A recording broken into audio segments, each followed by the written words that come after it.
নমস্কাৰ।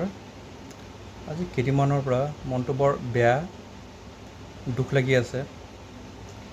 অকল মোৰ বুলি পেলাই নহয়, সমূহ অসমবাসী ৰাইজৰ দুখ লাগি আছে। আমাৰ মাজত আমাৰ অতিকে মৰমৰ বুকুৰ আমঠু জুবিন দা আৰু আমাৰ মাজত নাই। মই এইখিনিতে আমাৰ অসম চৰকাৰক এটা বিনম্ৰ অনুৰোধ কৰিব বিচাৰিছোঁ যে ঠিক যেনেকৈ ধূলা-শদিয়া দলংখন ভূপেন হাজৰিকাদেৱৰ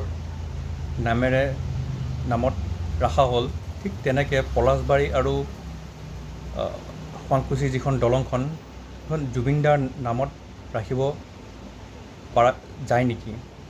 এইটো এটা বিনম্ৰ অনুৰোধ তেওঁক জনালোঁ, আমাৰ মুখ্যমন্ত্ৰী ডাঙৰীয়া হিমন্ত শৰ্মা দেৱক। এইটো এটা বিনম্ৰ অনুৰোধ, অকল মোৰ বুলি পেলাই নহয়, এইটো এটা অসমবাসীৰ অনুৰোধ বুলি পেলাই মই ক'লোঁ। ধন্যবাদ।